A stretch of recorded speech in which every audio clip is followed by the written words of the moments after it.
새벽 우리 국회는 역사에 남을 본회의를 열었습니다.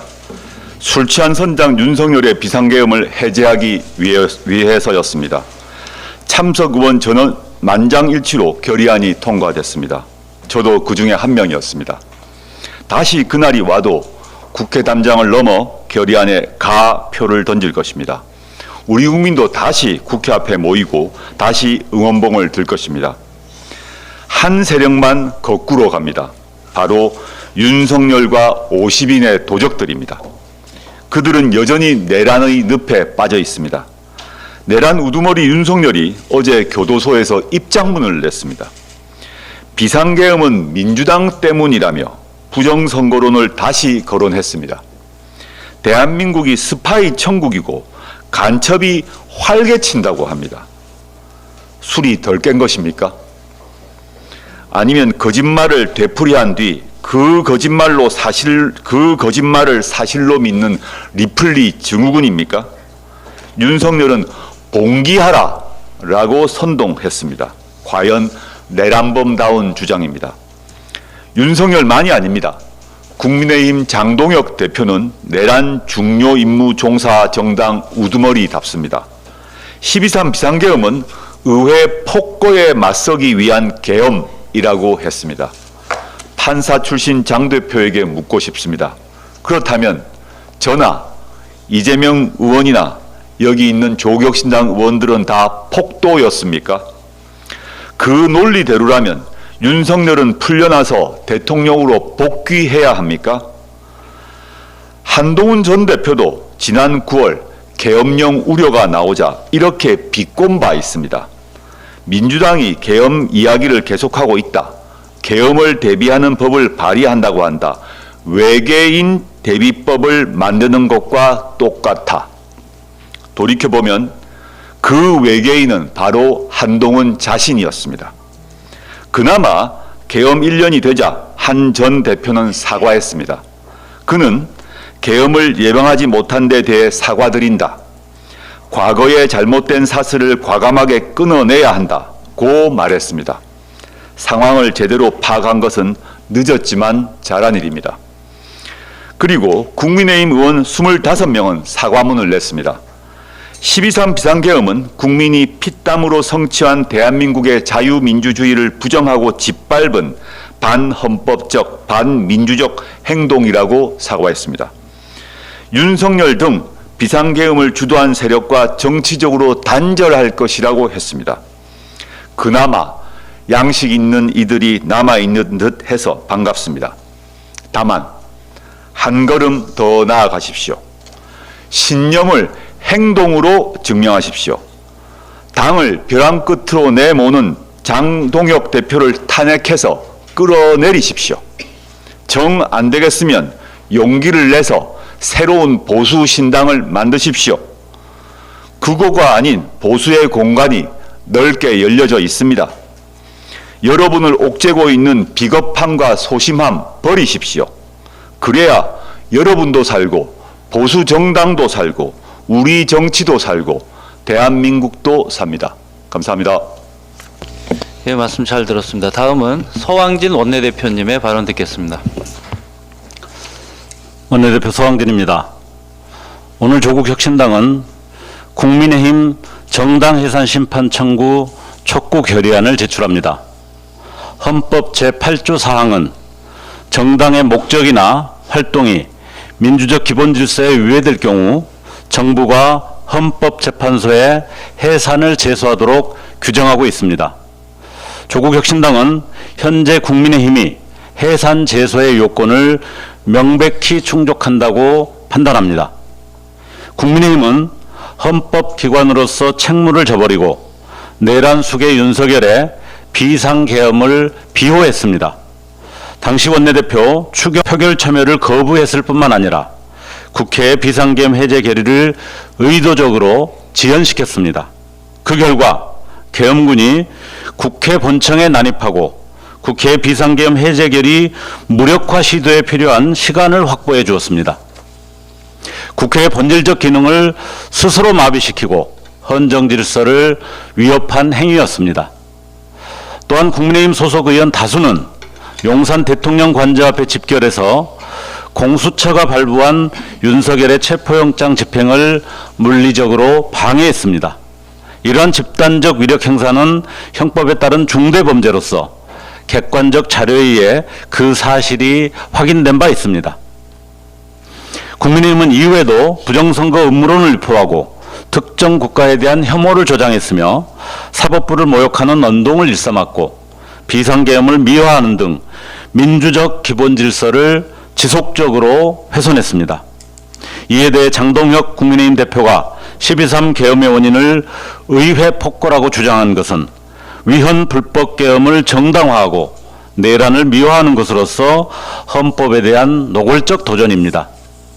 마침내 내란 속의 윤석열은 12월 3일 입장문을 통해 지난해 자신이 선포한 비상계엄에 대해 자유헌정 질서를 붕괴시키려는 체제 전복 기도에 맞서 국민의 자유와 주권을 지키기 위해 헌법 수호 책무에 결연한 이행이라고 강변하는 지경에 이르렀습니다.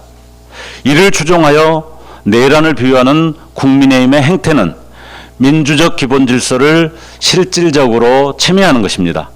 이런 일련의 과정을 미뤄볼 때 향후 12.3 계엄과 같은 유사 위헌 행위가 국민의힘으로부터 언제든 재발될 수 있는 여지가 충분합니다.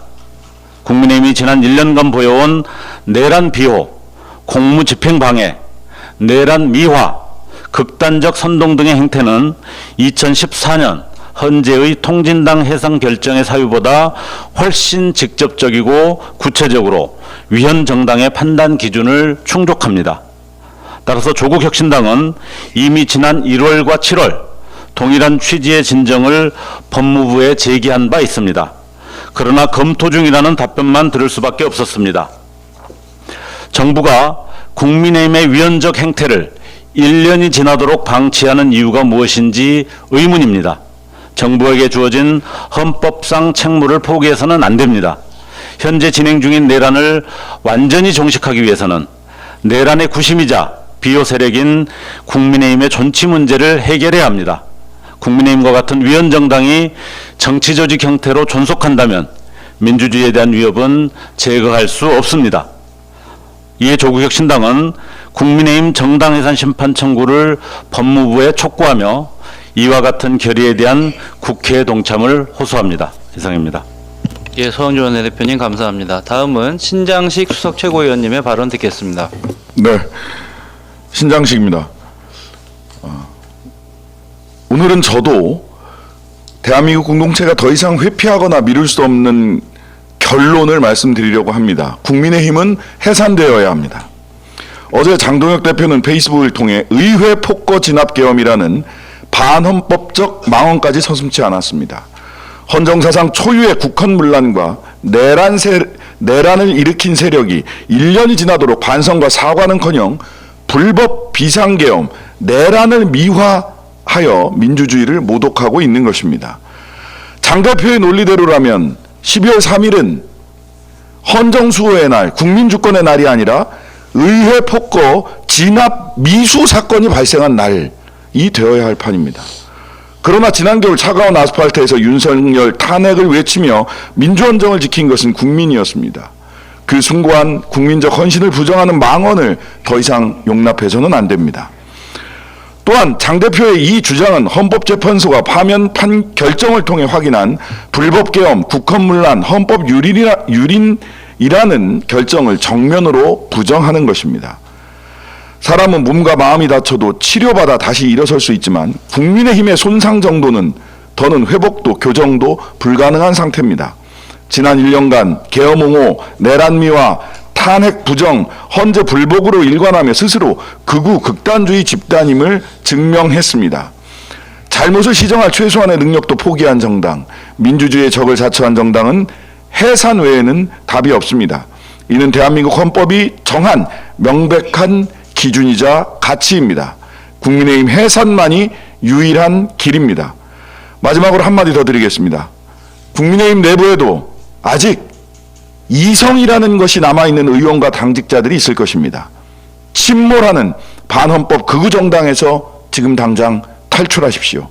그것이 민주주의를 지키고 대한민국을 살리는 길이며 민주주의 시대를 살아가는 인간으로서의 양심을 지키는 유일한 길입니다.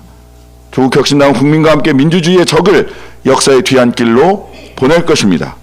국민 여러분, 이제는 결단할 때입니다. 대한민국의 공동체를 지키기 위해서라도 국민의힘은 해산되어야 합니다. 예, 신정식 의원님 발언 들었습니다. 다음은 정춘생 최고위원님의 말씀 듣겠습니다. 네, 어제는 12.3 불법계엄 1주년이었습니다.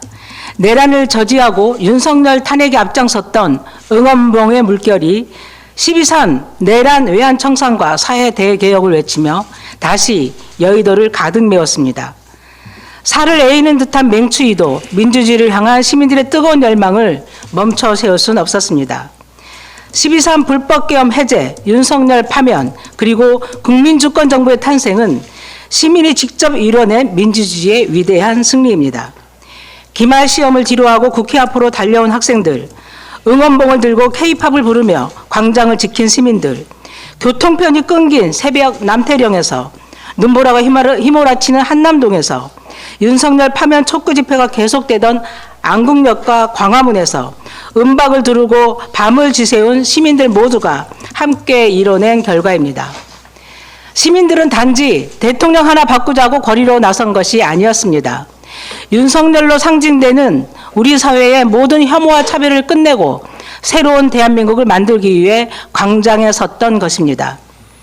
유머와 개성이 담긴 깃발, 각기 다른 빛을 내는 응원봉처럼 다양한 마음과 요구가 광장을 가득 메웠습니다. 하지만 1년이 지난 지금 그 목소리들이 함께 만들어낸 국민주권 정부에서도 배제되고 소외된다면 그것은 응원봉에 대한 배신입니다. 윤석열을 탄핵하고 국민주권 정부를 세운 광장의 요구, 특히 그 중심에 있었던 2030 여성들의 모든 혐오와 차별을 철폐하라는 절실한 외침을 더 이상 외면해서는 안 됩니다. 윤석열 탄핵의 주역이 2030 여성들이었다는 사실을 누구도 부정할 수 없습니다. 당시 언론 보도와 각 정당의 논평들, 국회에서 이어지는 토론회들을 보면 광장을 지켜낸 2030 여성들에 대한 칭송들로 가득합니다. 칭송을 바라지 않습니다. 응원부대로 나온 것은 더더욱 아닙니다. 내가 겪은 혐오와 차별의 경험을 폭로하러 나왔고 혐오와 차별이 없는 평등한 대한민국을 만들기 위한 주체로 나선 것입니다. 그런데 함께 만들어낸 새로운 대한민국에서도 2030 여성들을 응원부대로만 생각하는 것 같습니다. 모든 혐오와 차별을 금지하는 포괄적 차별금지법 제정은 국정과제에 반영되지 않았습니다. 조국혁신당이 연대하겠습니다. 구조적 성차별 철폐, 포괄적 차별금지법 제정, 생활동반자법 제정, 비동의 강간죄 도입 등 광장을 뜨겁게 달궜던 외침을 외면하지 않겠습니다. 모든 혐오와 차별을 넘어설 때까지 조국혁신당이 끝까지 책임을 다하겠습니다. 민주당에 요구합니다. 함께 합시다. 다음해가 아니라 지금. 이상입니다. 네, 정춘생 최고위원님 감사합니다. 오늘 최고위원님 마지막으로 김준영 정책위 의장님의 발언을 듣겠습니다.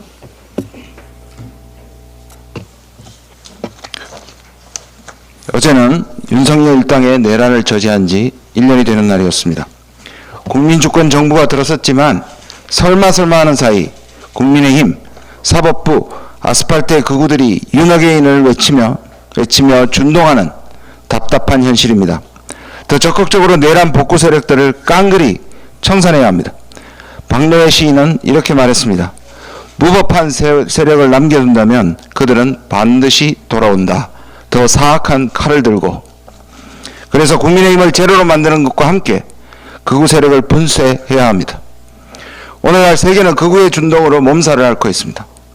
미국과 일본은 극우가 집권했고 유럽은 권력의 중심까지 도달했습니다. 우리는 극우 정부를 끌어내렸습니다만 안심할 수 없습니다. 더 심각한 것은 한미의 극우가 연결되고 있다는 것입니다. 트럼프 지지층은 음모론을 퍼뜨리며 가짜뉴스를 반복 생산합니다. 한국 극우도 유사한 방식으로 가짜뉴스를 동원해 여론 조작에 나서고 극우 종교 생태계도 동조합니다.